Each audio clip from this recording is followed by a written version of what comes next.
Hello YouTube, this is Neon, and today I'm going to be doing another episode of From Coping to Thriving with Life, in which I talk about my personal life and how I am doing just that. This week has been an interesting week. I hooked up, I believe it was just once this week, with a young man who was 27 years old. I am almost old enough to be his daddy. I'm in my mid-40s, and typically when I hook up, it's with someone older than me. But I prefer within a 10 year, someone within their mid-30s to mid-50s. That's what I prefer. But it's not easy to hook up. It's not easy to get a good match. And this time I just went with it. Normally if somebody, I put the age range I'm looking for generally in my ads, and if a younger person responds, I just erase their response. But I figure, he's 27, so we hooked up. What we did was pretty safe and not, wowed, really. But the kissing and the touching and the affection, I really did need that. So that was cool. The thing that was interesting was that excuse me, he had told me, Neon, I came to your place earlier today. It's kind of odd that I'm coming back here to meet up with you. I came earlier today to check out an apartment. My building is renting rooms. And he told me that for a room your size, which is 200 square feet, I don't even like to call this place an apartment. A bachelor pad, from what I've read, a bachelor pad or a studio pad is like 400 square feet. But he said that while online the ads ask for close to $1,900 and something per room, he said that the manager actually told me that the rooms are selling for $1,550 a month, renovated, and apparently $1,100 as is. That rate for a room this tiny is just, it's so unethical.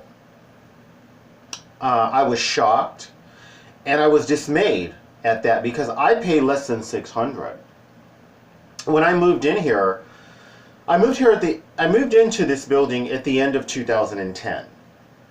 The Great Recession was just beginning to end, we were kind of coming out of it, and the property boom in LA was just beginning. They had a $300 move-in special where the person could move in for $300, presumably plus the down payment, the $500 first and the last month's rent in case you try to stiff them or if you ruin the apartment. And then after that it was $475 per month, I believe. So I tried to get under that special and they were like, no, that ended. It's just $475 plus $500 deposit. That's the word I was looking for, deposit. That was the case when I moved in. I believe it was 2 years after I moved in that they began to raise my rent 4% every year for the last 6 years. I've been here a little over 7 years. Which for someone on SSI, for me, that's not easy. But that's the economics of me moving in here. For them to now be asking new tenants to pay $1,100 or $1,550, to me, it is so unfair. It is so unjust. The manager said that their online prices are like $900 and something, and he's been telling them they need to update the prices because people that are checking out the rooms know what the online prices say. And they're making him quote these higher prices. He said that he thinks that these prices are unfair and that the reasons that the owners are wanting to triple the rent on these tiny rooms is their motives are obviously not right and not moral. And not, I mean, I can't imagine that there's any justification to ask that much. He told me that nobody is taking these rooms for $1,550. He hasn't had anybody taken. He's only had one person take the room as is for $1,100. He told me, but don't worry, Neon, you are under rent control, so they can't do that to you. Of course, they can rent my rent. They can rent my raise every year 4%, and they are doing that, and that's not easy. It was really frightening to me.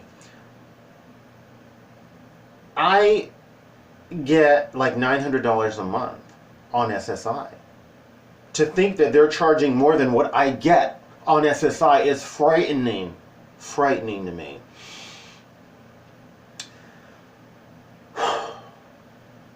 I thank God that my top secret project, that within 2 weeks I will be sharing with you, that's going to allow me to make extra money, and I've made a little bit of money already, is helping me just have enough money for food and to set a little bit of money aside.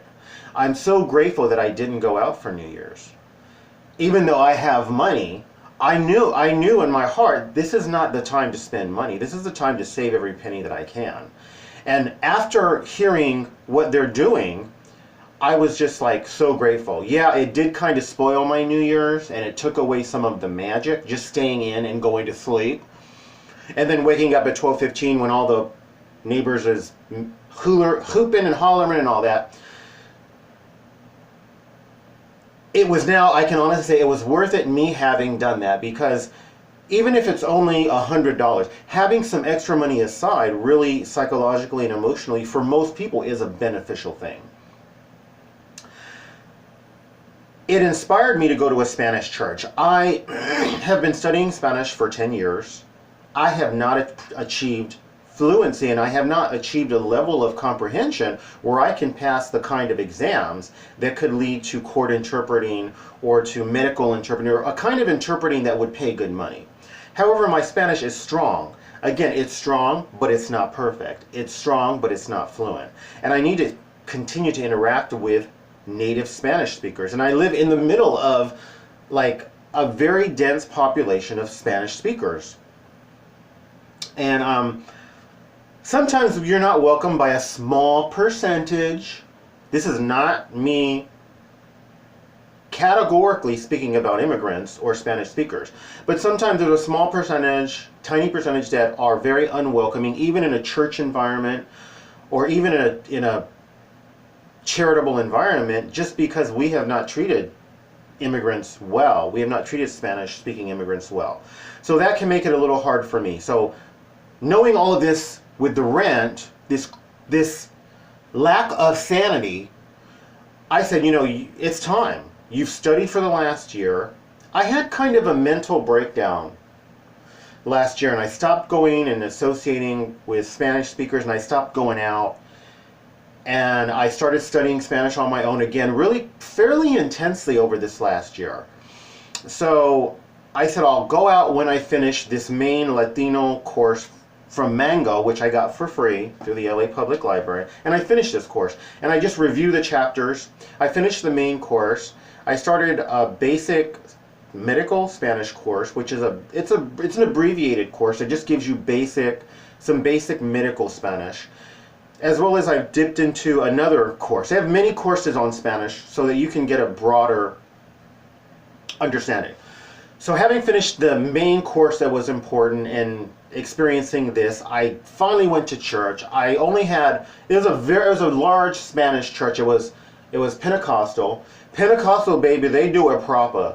Personally, I think that the other faiths probably, they don't really like Pentecostals because we speak in tongues and we act crazy, but they're afraid of us, so they don't really say it.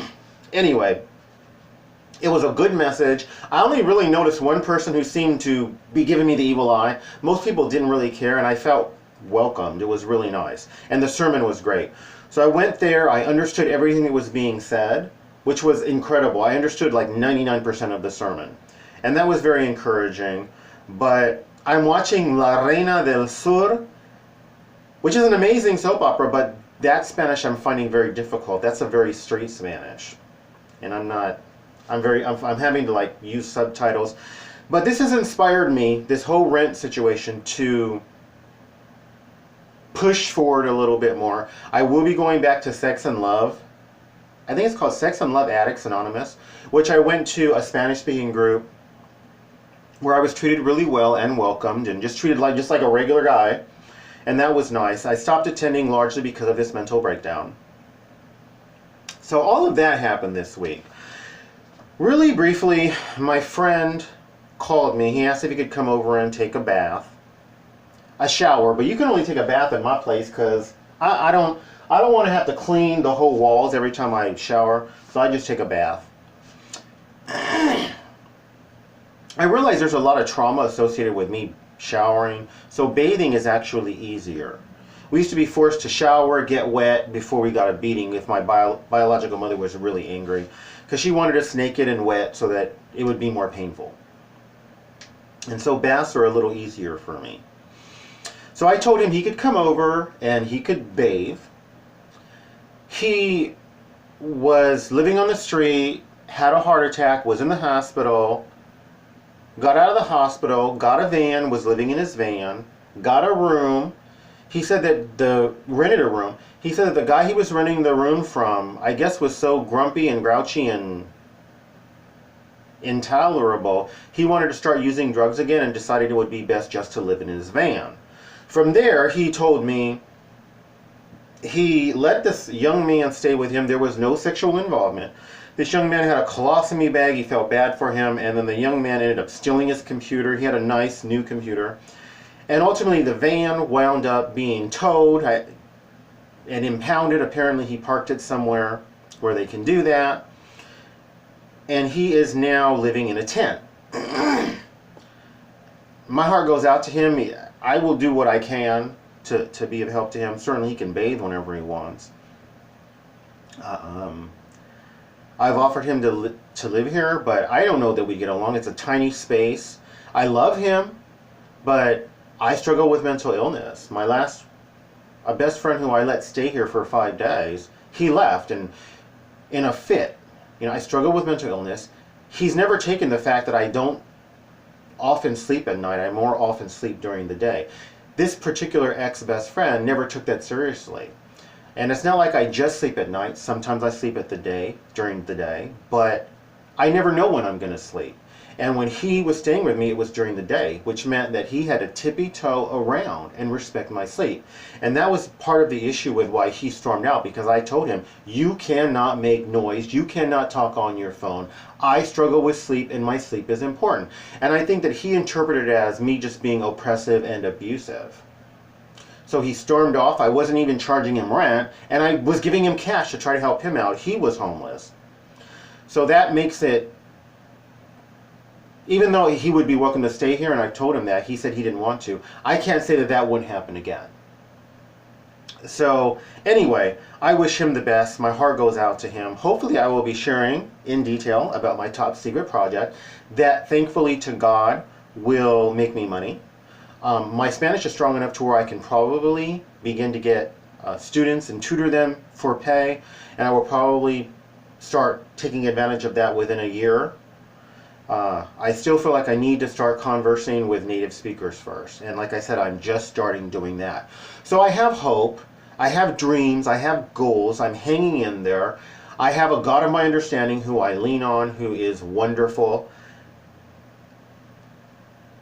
You know, there's a lot of injustice that goes on in this world, and with this property boom, I believe that the owners of this building are being unjust and unrealistic. Probably they're not going to get the unfair and unrealistic amount that they thinking they're going to get for these tiny rooms. So hopefully justice will prevail there and they'll get their minds together. That's about it. If you like this video, please like, subscribe, share, comment commercials, recommend my videos to one of your friends. Do one or more of those things. Thank you. Best wishes.